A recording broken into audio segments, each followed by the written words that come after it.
बंटवारा की पहल किसने की?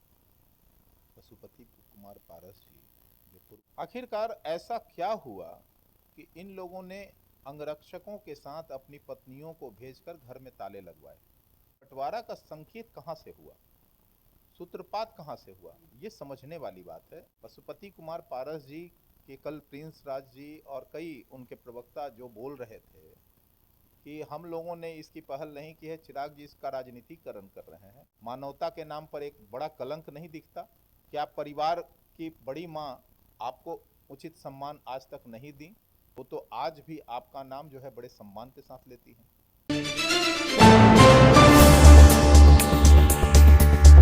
राष्ट्रीय सागर के डिजिटल प्लेटफॉर्म पे आपका बहुत बहुत स्वागत है। मैं आपके साथ रोशन कुमार। कहा जाता है कि जब झगड़ा परिवार का हो तो वो झगड़ा जो है बाहर वाले को नहीं जानकारी होनी चाहिए, लेकिन जब बात है अब सार्वजनिक हो गई है। हम बात कर रहे हैं चिराग पासवान की, बात कर रहे हैं पूर्व केंद्रीय मंत्री रामविलास पासवान के परिवार में जो चल रहा विवाद, उसकी बात कर रहे हैं। हमसे सब जो बातचीत करने के लिए रामविलास पासवान लोक जनशक्ति पार्टी के मुख्य प्रवक्ता राजेश भट्ट जी हैं। राजेश जी, पहले तो आपका बहुत बहुत स्वागत है। बहुत बहुत धन्यवाद आपको।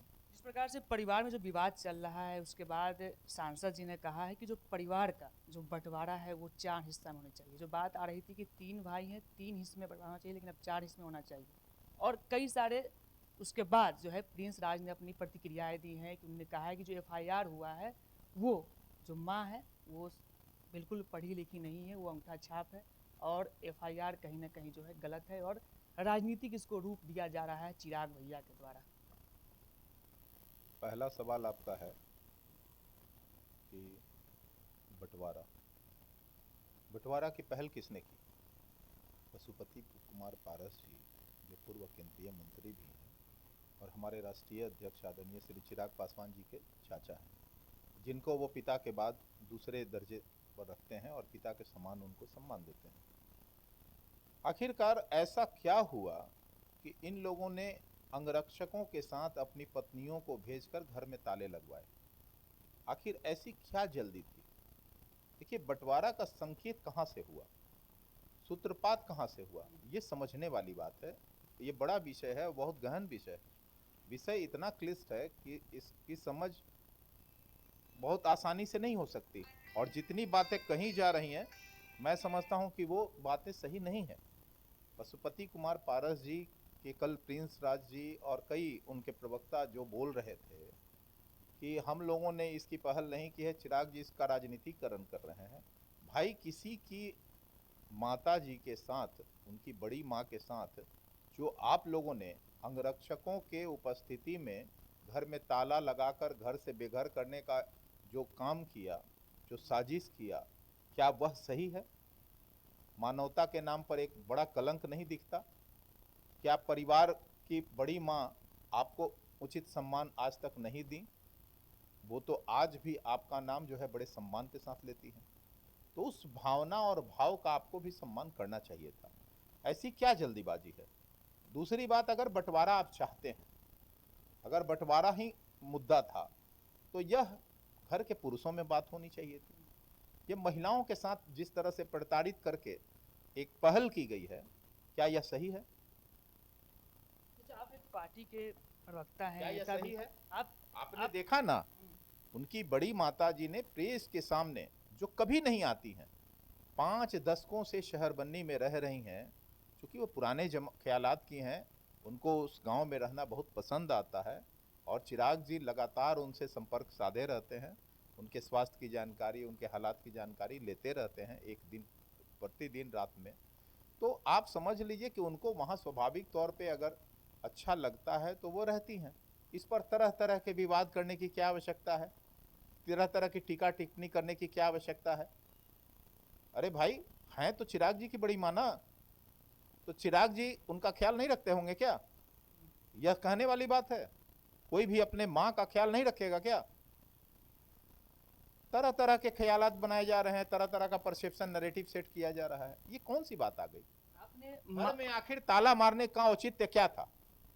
जब आप वहां नहीं रहती हैं, आप सिर्फ मिलने गई हैं, उन लोगों का कहना है कि वो मिलने गई थी एक दिन के लिए।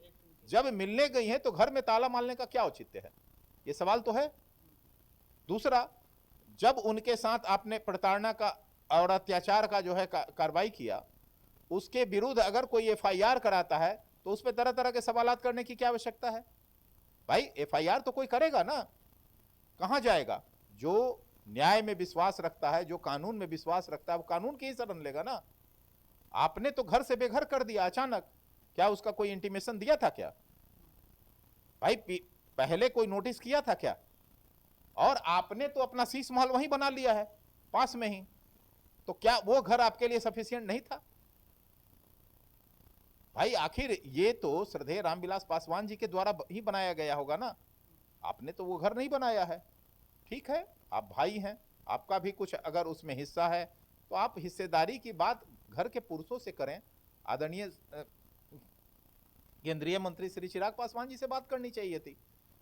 ये महिलाओं से बात कराकर इस बात को का सूत्रपात कराना, बंटवारा का हिसाब मांगना, बंटवारा के लिए कहते हैं कि 3 भाइयों में होनी चाहिए। अरे भाई, भारतीय कानून, बंटवारा कानून भी लागू हो गया है। उन्हें समझना चाहिए कि घर की महिलाओं का भी उसमें हिस्सा है, घर की बहनों का भी हिस्सा है। क्या वो अपनी बुआ को नहीं देना चाहते हैं? पशुपति कुमार पारस जी को अपने बंटवारे के हिस्से में क्या बहन को अलग रखना चाहते हैं? उनको उससे वंचित करना चाहते हैं? ये भी तो एक साजिश ही है। देखिए, कई बातें हैं कहने को। परिवार का मामला है, मैं इस पे नहीं बोलना चाहूंगा, ये अंदरूनी मामला है, परिवार के लोग ही बोल रहे हैं और बेहतर बोल रहे हैं। कल हमारे पार्टी के माननीय सांसद अरुण भारती जी ने इस पर बहुत विस्तार से जो है खुलासा किया है, कई तरह की बातें उन्होंने रखी है, जवाब उन लोगों को देना चाहिए, लेकिन अब जवाब उनके पास कुछ नहीं है, क्योंकि नियत जिसका सही नहीं है, जिसका नीति सही नहीं है, उसके साथ कोई नहीं है।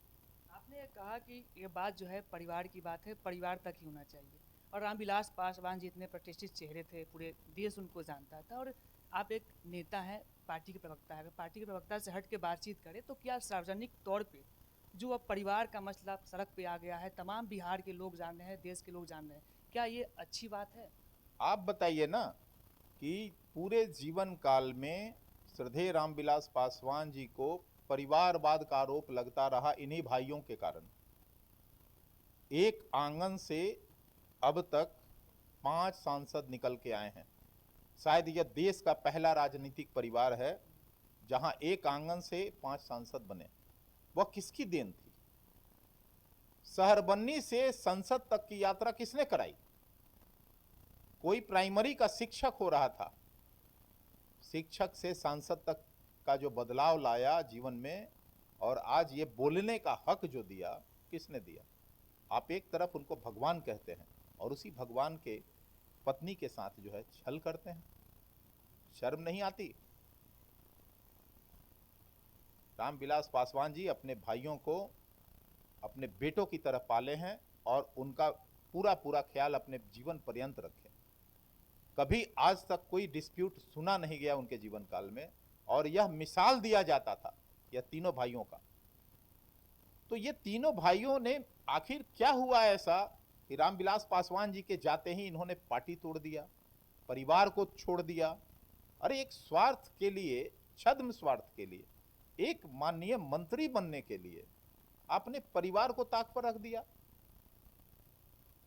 पार्टी को ताक पर रख दिया, पार्टी को तोड़ दिया।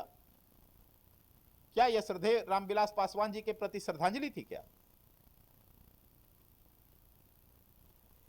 अच्छा, एक आरोप और भी लगाया गया है, प्रिंस राज ने कहा है कि जो माँ की आपने बात की कि मानवता की बात, और माँ की जो पूछताछ है कि तबीयत कैसी है, चिराग पासवान जो है फोटो जीवी हो गए हैं, वो 45 मिनट के लिए घर पे पहुंचते हैं, फ़ोटो खिंचवाते हैं, मीडिया के से मिलते हैं, मीडिया को लेकर पहुंचते हैं और फिर निकल जाते हैं। अगर माँ की उतनी ही चिंता होती तो अपने साथ रखते माँ को। और प्रिंस राज ने ये भी कहा कि मेरी माँ सिर्फ एक दिन के लिए वहाँ पहुँची थी और इतना बड़ा जो है बखेरा हो गया, और जो मामला जो है अब सड़क तक पहुँच गया। क्या हेलीकॉप्टर में मीडिया के लोग गए थे? उनको ये बात जवाब देना चाहिए। अरे भाई, आदरणीय श्री चिराग पासवान जी केंद्रीय मंत्री हैं, वो जहां जाएंगे तमाम राजनीतिक और पारिवारिक सवाल सामने उभर के आएंगे और निश्चित तौर पर मीडिया की भीड़ लगेगी, क्योंकि मीडिया से लगातार वो मुखातिब रहते हैं, मीडिया फ्रेंडली भी हैं और मीडिया उनके वक्तव्यों को बहुत सिरे से और संजीदगी से लेती भी है। तो मीडिया के लोग शहरबन्नी उनके इस पारिवारिक मसले पर, राजनीतिक मसले पर कई सवालात करने गए थे।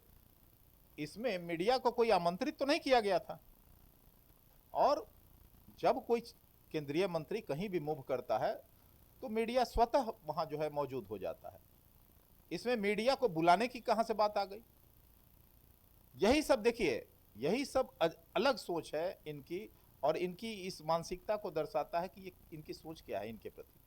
देखिए, घर का कलह जो है ये चौराहे पर आ गया है, और इसके सूत्रपात किसने किया?